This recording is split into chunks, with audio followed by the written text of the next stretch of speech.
أعوذ بالله من همزات الشياطين اللعين الرجيم. أعوذ بالله من شرور أنفسنا وأعوذ بك رب أن يحضرون. إن الله هو السميع العليم. بسم الله الرحمن الرحيم. الحمد لله رب العالمين بارئ الخلائق أجمعين، ثم الصلاة والسلام على سيد الأنبياء والمرسلين حبيب إله العالمين أبي القاسم المصطفى محمد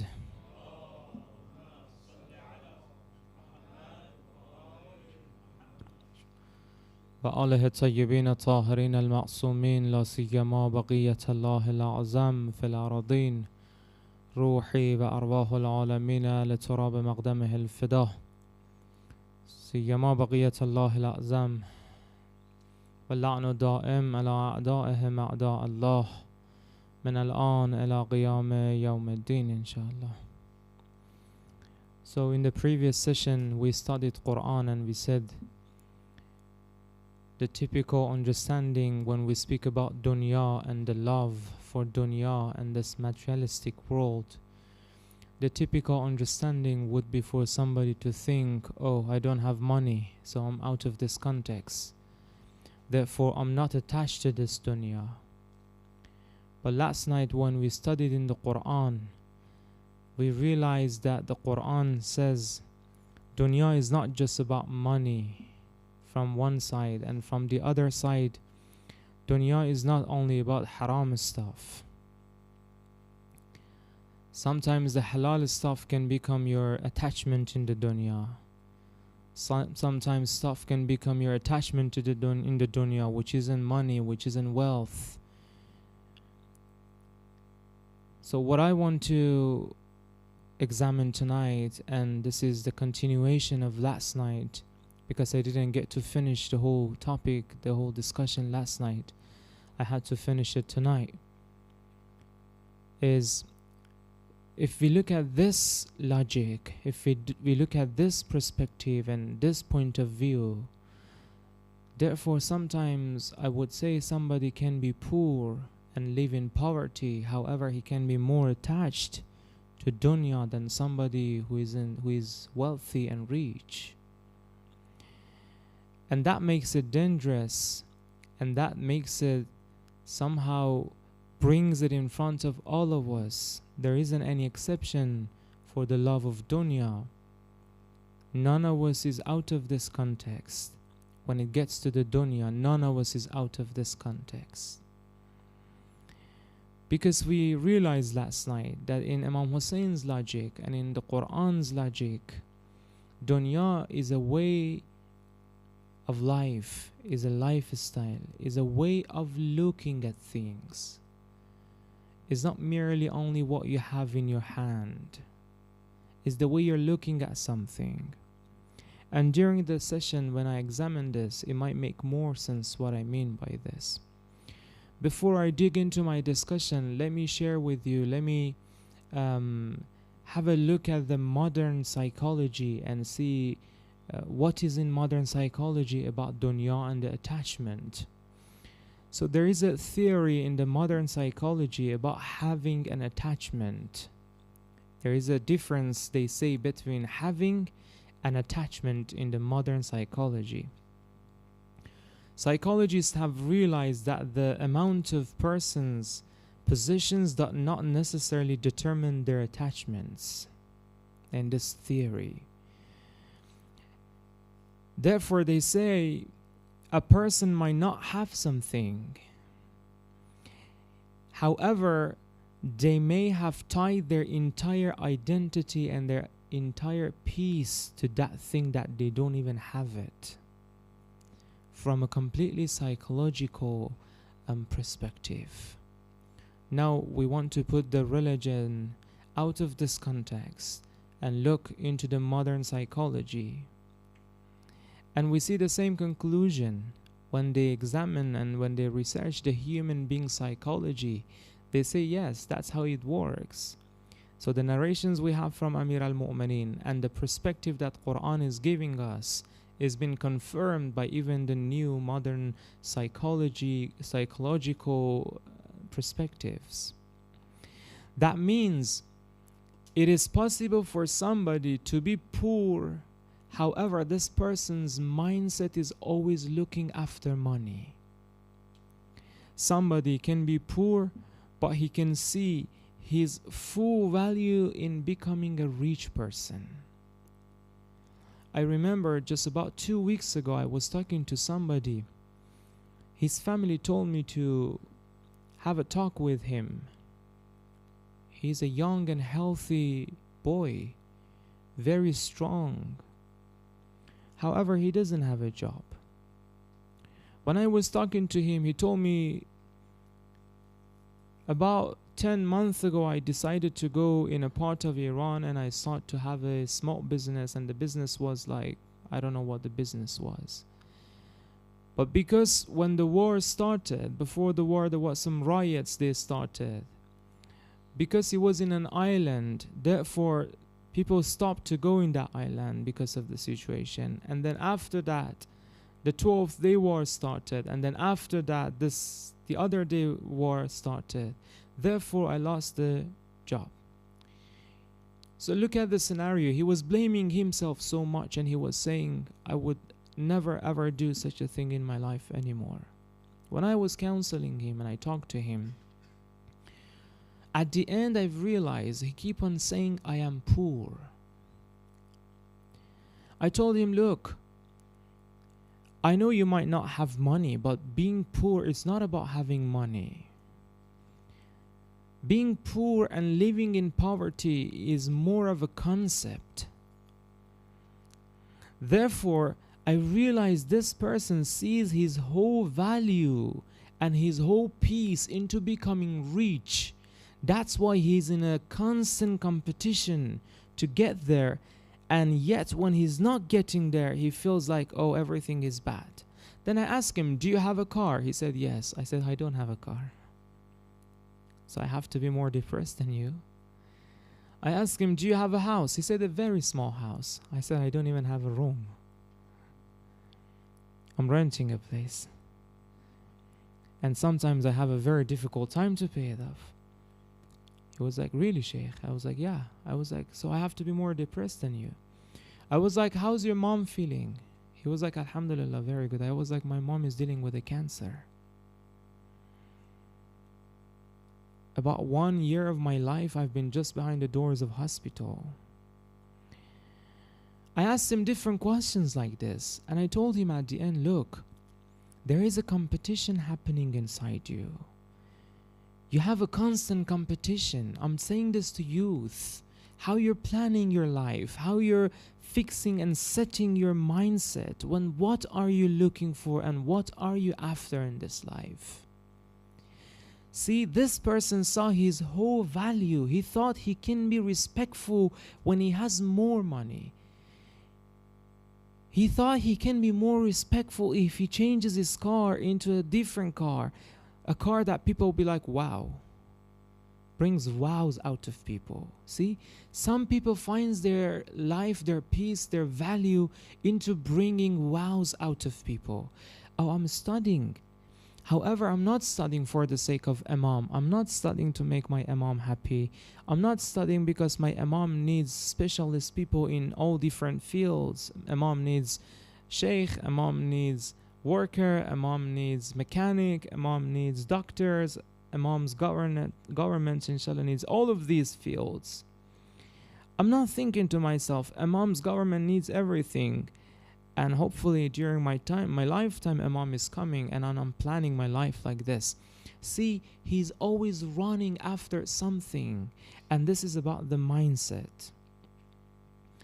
And therefore the person ties his whole happiness and sadness into this, that I am poor, into this mindset. So he can be poor, but when his whole mindset is after money, therefore he's attached to this money. This is attachment. That's why psychologists say, completely from a non-religious perspective, they say if we want as a psychologist to examine this person and to console this person and speak to this person, we would diagnose him with an attachment, a very intense attachment to this materialistic life, because this person constantly thinking about money. On the other hand, they say it is possible for a person that may be rich, but this person does not get his identity from his money and from his wealth. Therefore, in the case of losing something, he doesn't collapse. You might have seen some people, when something goes wrong with their business, the whole mindset is changed, the whole life is changed, the whole akhlaq is changed. Not just that, he doesn't even have a business. He goes to work, it's somebody else's business. He becomes angry and he comes home. He cannot even treat his family well. See? So the person sometimes can be rich. However, when he doesn't get his identity from this wealth, and therefore he used this wealth as a tool, not as a goal in his life.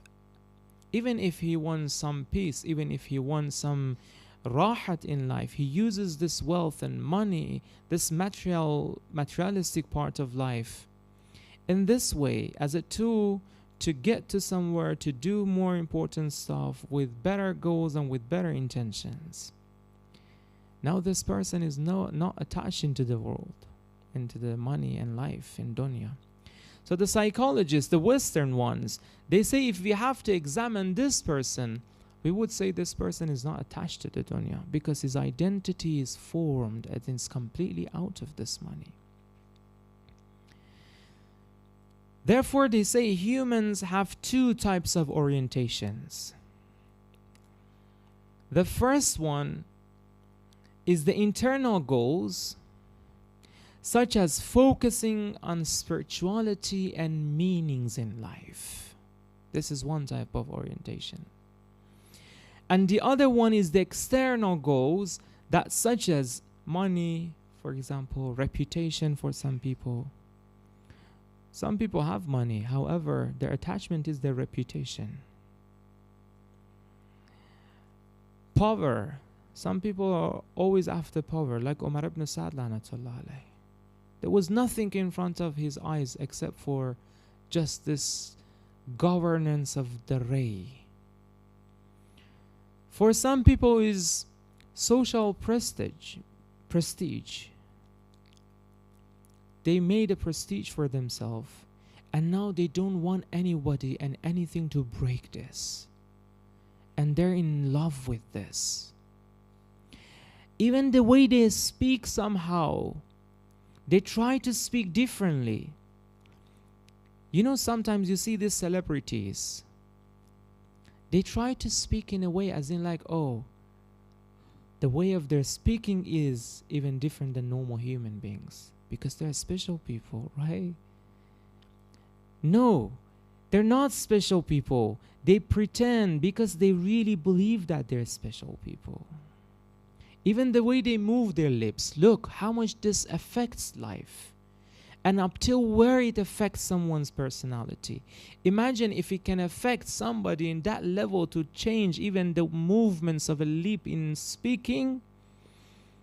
Imagine if it affects this much, the brain youth, how much it affects your journey towards Allah subhanahu wa ta'ala, the attachment. How much it can change you there. So they say at the end, the numerous studies have shown that the more a person's identity is based on external goals, like money, power, and all these, the greater their anxiety is. That's why you see so many people have anxiety and they don't know why. I've spoken to so many youth. They tell me, Sheikh, I'm just stressed out. I have so much anxiety. And after some time when I talk to them, I realize they're running after something. Even the way they plan about future, it's not a good way of planning about future. They make a plan, a fantasy about future. Now they're running after this fantasy. Now this person finds that too far from himself. Or sometimes the family gives you and make a fantasy for you. And now you're looking at it. This is too far. I remember a student a year ago, more than a year ago, came to me and he talked to me. I was like, what are you studying in high school? He was like, I'm trying to study medicine. I was like, wow, that's good, mashallah. I was like, how much do you study a day? He said, an hour or two. I said, but brother, this isn't enough for that. He says, I know, I don't really like this, but my parents really want me to become a doctor. Now the reason that this person came to me, because his mother told me that this person is going towards a very intense case of depression. And they didn't know why.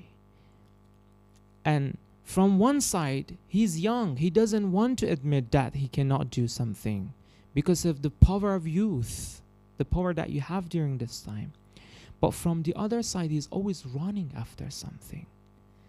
So this can easily become somebody's attachment, and it slowly changes this personality. And this personality slowly turns into a personality that can easily attach to something like that. Therefore, for the last time, I want to say this and move on. Attachment is not about the amount of possessions in life. It is about the amount of identity. Pay attention to my words. The identity and the value you get from these possessions. This is why a poor person can be more attached to this dunya than a wealthy person. Because this mindset is always after money. But in Islam, let's go out of this Western modern psychology. In Islam, I would say if wealth and dunya was bad, when I say wealth, I don't mean only money, everything about dunya. If dunya was bad, Hazrat Khadija was one of the very rich people during her time. Almost the richest person during her time. And in fact, one of the main reasons that Islam improved at the beginning was the wealth of Bibi Khadija. Imam Hassan alayhi salatu wassalam was well off during his time. Even though I know we have in very authentic narrations, Imam Hassan alayhi salatu wassalam, even though he was very well off, 3 times he gave whatever he had in his house, in his life, in his accounts and everything, he gave it for the sake of Allah, and he became 0. 3 times. Imam Ali alayhi salatu wasalam himself, he made a nice garden. He used to go and try for life to become wealthy even. Some of the companions of Ahlul Bayt, they were very wealthy. They tried for this dunya. So now you got my point. But where is the problem in Islam? When I say in Islam, I don't mean in this general Islam that they gave us. To me, Islam is in the way of Sayrus Suluk and going towards Allah subhanahu wa ta'ala in the most pure way, which is the path of Ahlul Bayt, which is the path of Amir al-Mu'mineen all the way to Hujjat ibn al-Hassan. So, what is the issue on the path of purification of the heart? So if dunya isn't too bad, why do we believe one of the illnesses in Kufans was attachment to dunya? In the logic of Ahlul Bayt, when we research, we find this 2 sentences. The problem is not that if dunya is in your hand, if dunya is in your control. You know, if you have a very, very wild dog, as long as you can get the dog in control, the dog can be a good guard. But what happens if you leave the dog? Whoever the dog doesn't know will bite. The problem is not when dunya is in your control and is in your hand. The problem is when you go in the hand of dunya. That's why our Ahlul Bayt didn't want us. Now you see it on the night of Ashura and think to yourself, what should I do? Should I kill this grandson of Rasulullah? This Hussein has never done anything bad to anybody. We have this poetry in Farsi about Bibi Fatima to Zahra. نان پخته بود تا که نگویند مردمان روزگار فاطمه دستش برای مردم دنیا نمک نداشت. It might not make sense in English. I'll try to translate it, but not all the Farsi poetries could be translated in English, but I'll give you hints what it means. It says Bibi Fatima to Zahra in this Kufa, in Medina, sorry. She used to wake up in the middle of the night in the mornings and she cook and she bake bread for these people. And Amir al-Mu'minin puts it on his beautiful shoulder, goes around the city and gives to poor people.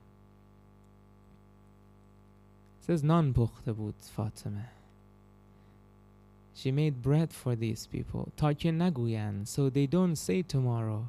Fatima dastash baraye mardom dunya namak nadasht. That Fatima, her hand didn't have salt for the people of the world.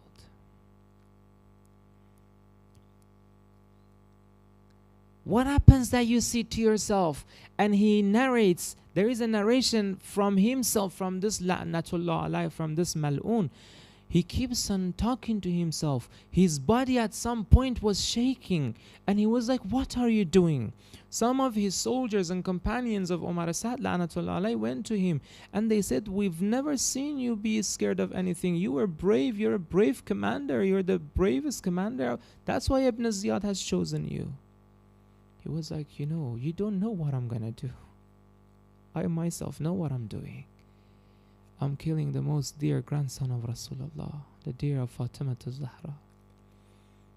And he says to them, every time Prophet was passing by Hussein, ask him, come, I want to kiss your neck. What we want to cut today has been kissed by Zahra every day.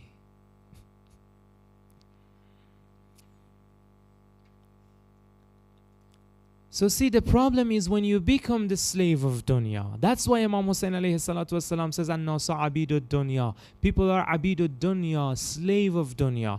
And as long as dunya is serving their life, as long as the deen is serving their life, they claim to be a religious person. The first moment the religion goes out of their way, now it becomes a bit uncomfortable for them.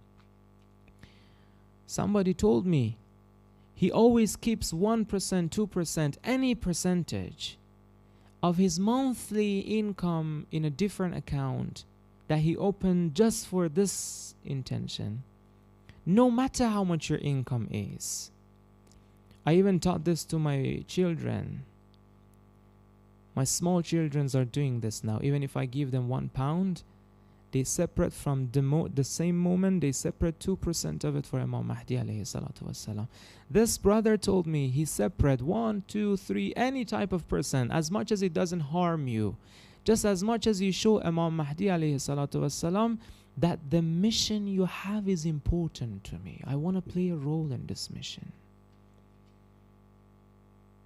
So sometimes, you start to practice to get out of this attachments. This person separates some money and the intention is only for Imam Mahdi, not for poor people. It's not always about poor people. The charity is not always about poor people. It's about the big mission of Imam Mahdi that's going to happen on the earth.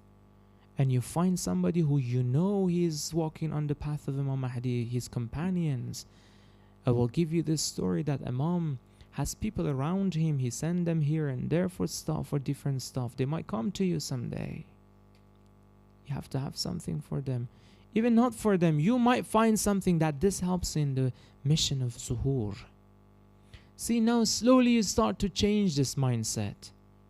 Even if that wants to become your attachment, now you practice to go out of it. This is one practical point. That anything that wants to become your attachment, you have to do something about it to go out of it. Now let's go back to Kufa quickly. And I want everyone to watch this in their mind like a movie, as in like you're watching a movie, okay? Brothers and sisters, I want sisters to imagine this as well. Whoever can hear me from sister's side, you imagine this as well. Everyone, youth, everyone, you imagine this. Let's all together go in Kufa. Imagine somebody puts a glass on our eye and now we're seeing this. Let's put ourselves in a set of Kufans for some time, for during this time that I'm narrating this. There is somebody in the Kufa, he's not rich, he's very poor. He's not even a commander. Omar Assad was a commander. Shemr was a commander. They have been promised by Dunya, they have been bribed by Dunya. We give you this, we give you that, we give you this much money. But there is this person. When I say person, it doesn't mean only one person, a bunch of them. So many of these people in Ibn Ziyad's army.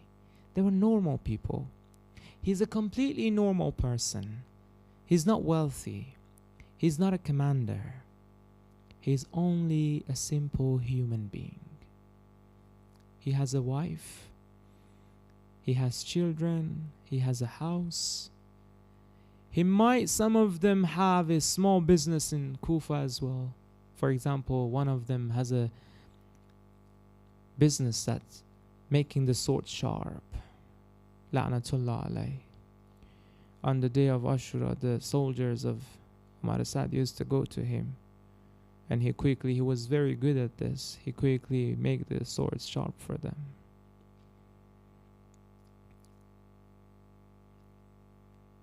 He might have a small business in Kufa. All of a sudden, and this person has signed for Imam Hussein to come to Kufa. So everything is right so far, isn't it? All of a sudden, Ibn Ziyad comes into the Kufa and he starts to threat people. The arrests began.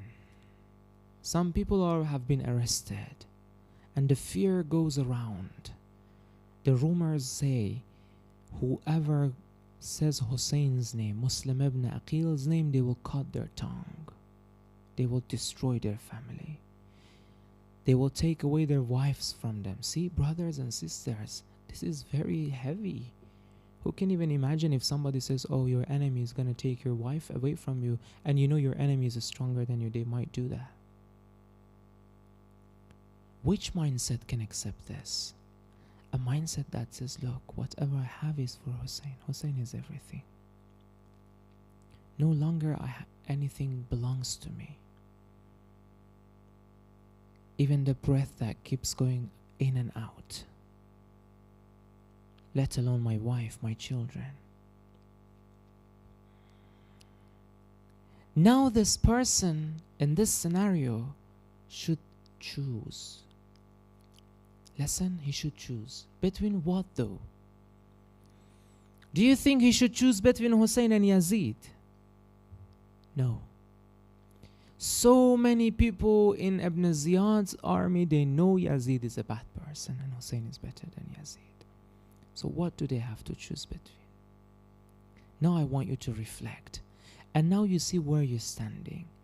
Now this person should choose between his Dunya and Hussein. Did he want a Hussein that brings him peace only? And the moment Hussein doesn't give him peace, oh no, this isn't the Hussein I wanted.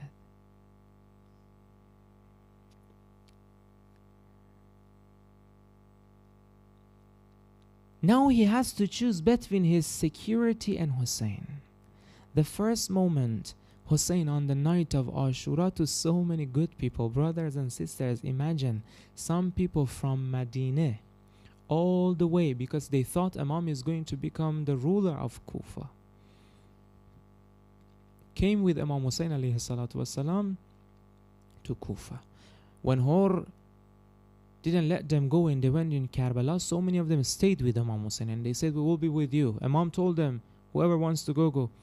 Then again, for the last time on the night of Ashura, Imam said to everyone, I'll take off my allegiance from everybody. Whoever wants to go, go. Couple of thousand people went. Don't think it was just one or two person. Narration, the authentic narration said 4,000 or 5,000 people left.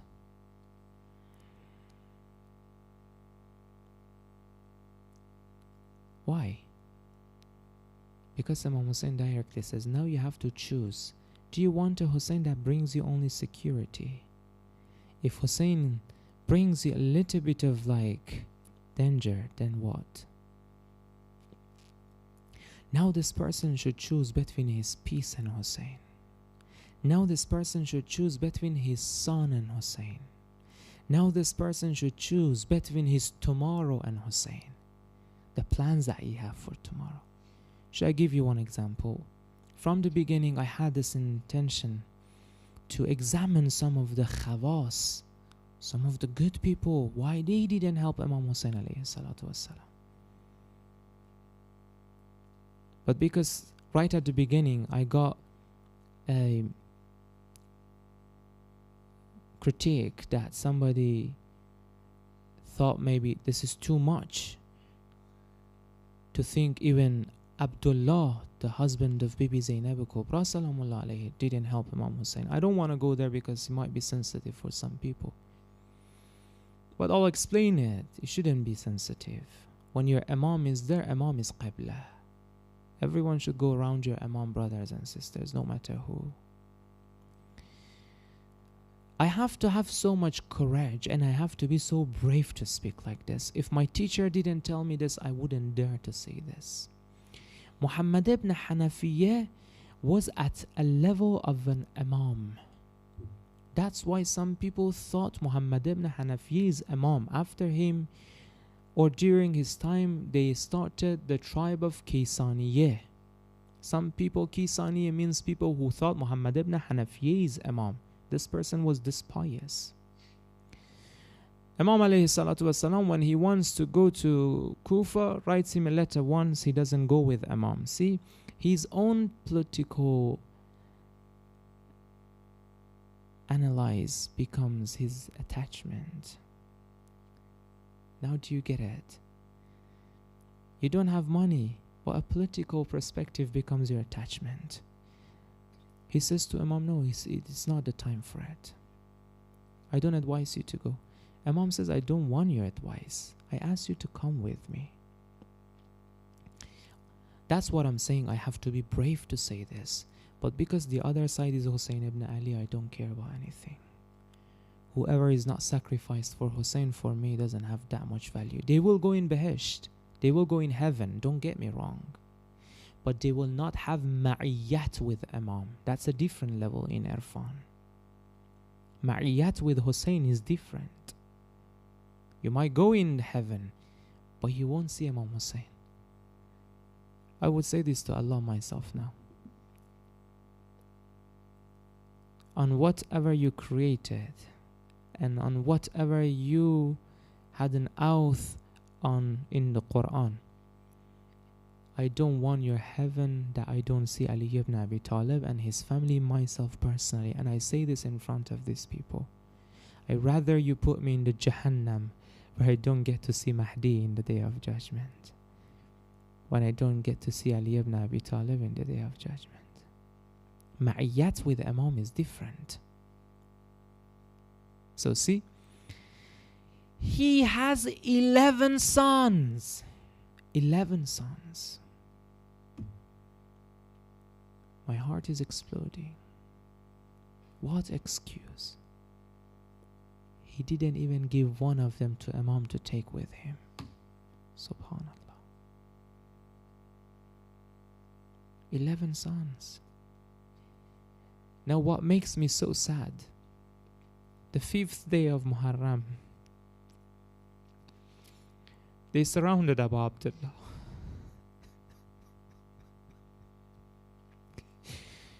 Off on you, Dunya.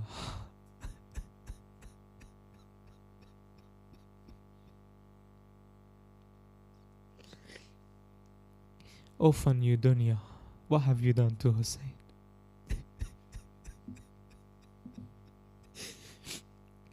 The 5th day of Muharram, they surrounded Imam Hussein. They said, Hussein, that's why the children of Imam Hussein were so thirsty. Because some people ask Sheikh, how come somebody can become so thirsty just in half a day they don't drink? Dehydration should go first. No, it wasn't that day.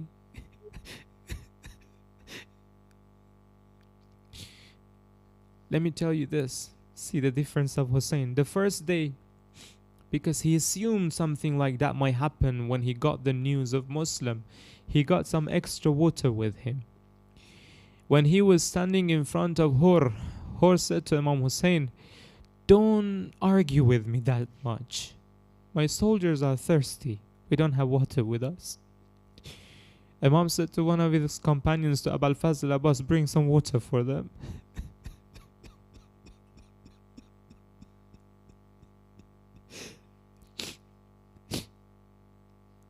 They surrounded Imam Hussein on the 5th day.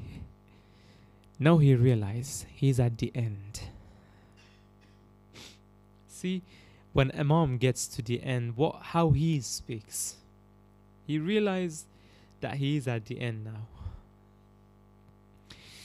He says to somebody, back then they give the letter to somebody to take to people that they wanted to give them the letter.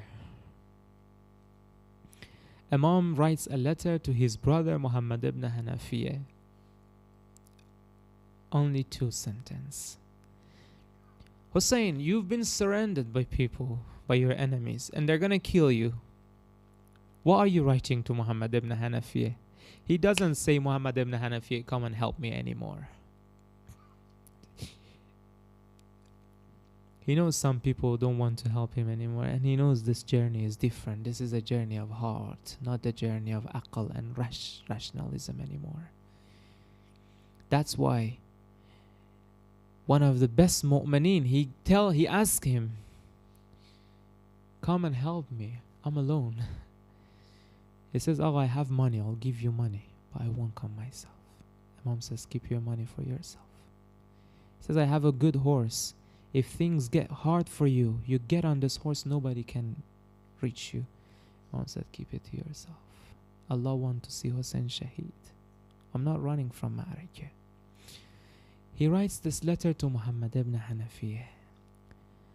من الحسين ابن علي إلى أخي محمد ابن حنفية فكأن الدنيا لم يكن. Muhammad ibn Hanafiya. Now I'm at a stage as in like the dunya was never ever created. I don't see anything behind me anymore. وكأن الآخرة لم تزل. And as in like akhirat and the infinite life, the life after this life has been there forever. فكأن الدنيا لم تكن. Hussein, you're gonna get killed. Why are you writing to Muhammad ibn two sentence? من الحسين إلى محمد ibn Hanafiya. Gives it to somebody, take this to Muhammad ibn Hanafiya. Muhammad ibn Hanafiya opens it. He realized what happened. But it's late. Brothers and sisters, don't be late for Mahdi, please. Mahdi has been waiting for us. Don't be late for Mahdi, please. Don't let this heart to cheat you. Don't let this dunya to cheat you. Keep all of the attachments out of your heart and fill it up with Mahdi only. Tell him whatever I have is yours. Not only 1 or 2% of it. Tell him I just want to show you I'm ready to give for you. When you come, everything I have will be presented to you. Whatever I earn, whatever I study, whatever I have, my strength, my body, my physique, my soul, my children. Don't be late for Mahdi, please. Youth, don't be late for Mahdi. More than 1,000 years he's been waiting for us. Slowly some people are making fun of us. They say, where is this Mahdi?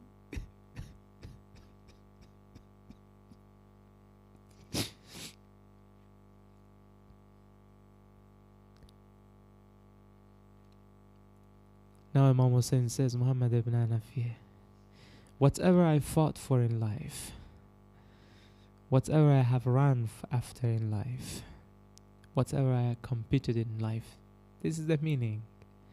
Now it's gone. I didn't get to finish this topic, unfortunately, because I wanted to look at Dunya in the language of Amir al-Mu'mineen in Nahj al-Balagha as well. But we don't have to be greedy to talk about things. If we want the ma'arif, it will come to us. Assalamu alayka ya Aba Abdullah. وقال الأرواح التي حلت بفنائك. Tonight is the night of you, youth. Tonight is the night of the youth of Abu Abdullah alayhi salatu wassalam. Marhum Hujjat al-Islam Kawsari was the reciter who always recite Musibat and Marsiyah for Imam Khomeini rahmatullah alayh. He said when his son Haj Mustafa became Shaheed, always when I go to Imam Khomeini to recite Musibat for him, I knew if I want to destroy Khomeini, I have to recite the Musibat of Ali Akbar. He says in private, sometimes when I recite the Musibat of Ali Akbar to him, the thing that he had to clean his face wasn't enough. They had to bring him something like a blanket. And his beard becomes full of tear, and the tear dropping from his beard. He says, when Haj Mustafa became Shaheed, I said to myself, you know what? Now I know how to destroy Khomeini forever. He said, I practiced the very, very, very sad Musibat of Ali Akbar, and I went to do it for Imam Khomeini. In a normal situation, when I do it for him, sometimes he fainted. He said this. But he said, I went there and I started to recite the Musibat of Ali Akbar. He didn't cry. He was just sitting like this and looking at me. I was like, subhanallah, Khomeini's changed. He says, after the Musibat, I went to Imam and I said, Agha Jan, what happened? He didn't cry for Ali Akbar this day. He said, Agha Kawsari, I was afraid if I cried this time because Haj Mustafa became Shaheed, one of the tears would come for my own son, not for Ali Akbar. I don't want Ali Akbar to be compared to my son. This is a very hard musibat for Imam Zaman. I know. Agha Jan, please forgive me. The reason it's hard for Imam Zaman because it was hard for Imam Hussein alayhi salatu wassalam. The hardest moment in Karbala. All of the Shuhada, when they became Shaheed, Imam Hussein was bravely go on top of them and bring their body back. But in the narration we have brothers and sisters. Ali Akbar came to him and said, Baba Jan, wadaqa sadri. Baba, I cannot wait anymore. Let me go, please. Abu Abdullah said, Ali Akbar, go and get your clothes ready. Get your sword ready and say Khudafiz to your Ammah and to your sisters and come. Ali Akbar came back and said, Ya Mawla, Ya Amir, your command has been followed. I said bye to everyone. Now send me, please. Ali Akbar said to Baba Jan, send me before anything happened to yourself, please. Or before I see anything happens to Bibi Zainab. Before I see any disrespect to my Ammah, please send me in the battle. Ali Akbar came to Imam Hussein. Imam Hussein said, look, imagine this. Brothers and sisters, the love Imam Hussein had for Ali Akbar was an intense love. The narrations say this love differently. It's something different for Imam Hussein. One of them was Ali Akbar, one of them was Hazrat Sakina, and one of them was Abul Fazl Abbas. There are secrets behind it. I don't want to go in there. But even amongst this, Ali Akbar still was more sensitive. Because based on the narrations, Imam knew after him, Ali Akbar is going to become Imam. But Bada happened in Karbala that Ali Akbar became sacrificed for his Imam. And then Imam Sajjad became Imam. Anyways, you guys are father, most of you. If not your son, you know how your Baba feels like. All the dream of a father is the moment that they see their youth walking in front of them. No, this whole affairs, this whole life, they tried so much. Now they're looking at this beautiful son they have. They're like, Alhamdulillah, Allah, you gave me a healthy son. Imagine that love Imam Hussein had. In the narration, they said when Ali Akbar said to Khudafiz to Abu Abdullah al-Hussein alayhi salatu wassalam, he couldn't stand on his knees anymore. Ali Akbar should put his hand under his shoulders and say, Baba, get up please, don't do this to me. Baba, stay strong. Ali Akbar started to go to the battlefield, but in the narrations they say Imam Hussein did not even take his eyes away from Ali Akbar for a second, even for a second. But suddenly, first they said Prophet came, everyone ran away, everyone tried to hide. But when he started to say Bismillah ar-Rahman ar-Rahim, Ana Ali ibn Hussein ibn Ali ibn Abi Talib, somebody said his name is Ali, come back. The moment they said his name is Ali, they surrounded him. That moment the narrations say about Abdullah didn't see him anymore. And he started to become so anxious. What's gonna happen to my Ali? People, please have mercy on my Ali. I love this boy so much. Subhanallah, Allah help me. Ya Imam Zaman, forgive me for tonight. I want to go somewhere that I know it's bothering you. Forgive me, Ya Mawla. I know you hear my musibat. Forgive me, Ya Imam Zaman. Ali Akbar was able to come back from the battlefield, came to Imam Hussein. His body was bleeding. Abu Abdullah opened his hand. Come to me, Baba Jan. He hugged Ali Akbar. In the narration we have Ali Akbar's lips was so dry. Imam put his beautiful lips on Ali Akbar's lips and said, Baba, please be patient on this. Soon, inshallah, with the hand of Ali ibn Abi Talib and Prophet, you'll get the water and you'll feel comfortable.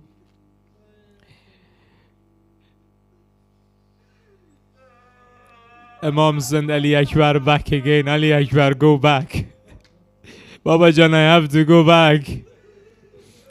Again he went. Another time he came back. Again the same thing happened. The last time Ali Akbar came and he said, Baba Jan, Khudafiz, this is the final time. I don't think I'll come back. Now I want you to free your voice from here. Free your hand from here. I want to hear everyone tonight to comfort Imam Zaman with your voice. Ali Akbar went, but the narration says it wasn't Ali Akbar going. It was the heart of Hussein coming out. It was the heart of Hussein coming out.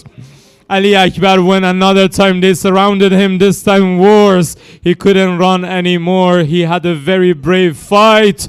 But suddenly from there Abu Abdullah heard, Ya Muhammad Va Aliya Va Fatimata Va Umma Layla Va Abata Ya Hussein. The moment Abu Abdullah heard this, in the narration said the first moment he heard it, he couldn't stand anymore. He rushed to go in the battlefield. Subhanallah, what did he see?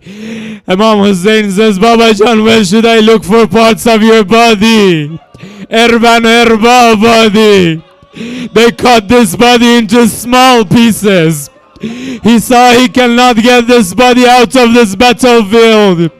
Now he called them Jalanan Bani Hashim. Oh, the youth of Bani Hashim, come. Jalanan Bani Hashim, بیایید علی را بر در خیمه رسانید. خدا داند حسین طاقت ندارد علی را بر در خیمه رساند. Ravi in the narration says suddenly when Hussein fell down on Ali Akbar, narration says we saw a lady with a hijab is rushing to come to Hussein ibn Ali and says Muhammad